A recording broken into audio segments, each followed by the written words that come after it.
The New York police officer was convicted on Tuesday in a bizarre plot to kidnap, torture, kill and eat women. The officer, Gilberto Val, 28, could be sentenced to life in prison for one count of kidnapping conspiracy. The verdict came on the 12th day of his trial in United States District Court in Manhattan.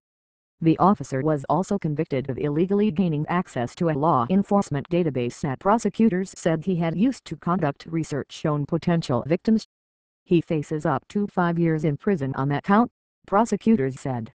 The trial had drawn widespread attention in part because it involved a police officer's bizarre and disturbing behavior, but also because it highlighted some of the darkest corners of the internet, where fetishists hide behind web identities like Girl Meat Hunter, which Officer Val used, and engaged in role-playing fantasy about cannibalism and sexual torture.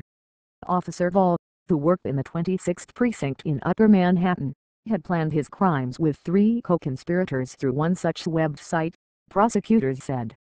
They said he also took steps beyond the computer, like conducting surveillance of potential victims and researching them in the law enforcement database.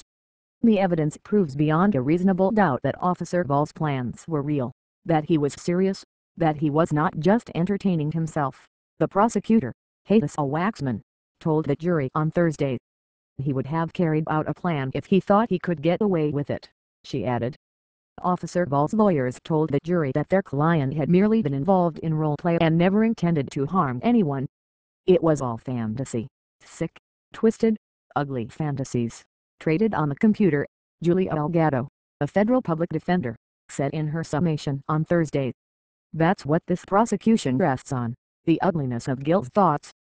We don't convict human beings because of ugly thoughts, she added. But Ms. Waxman, the prosecutor, told jurors that Officer Val had left the world of fantasy. He entered the world of reality, she said, and, thankfully, he was stopped before he could act.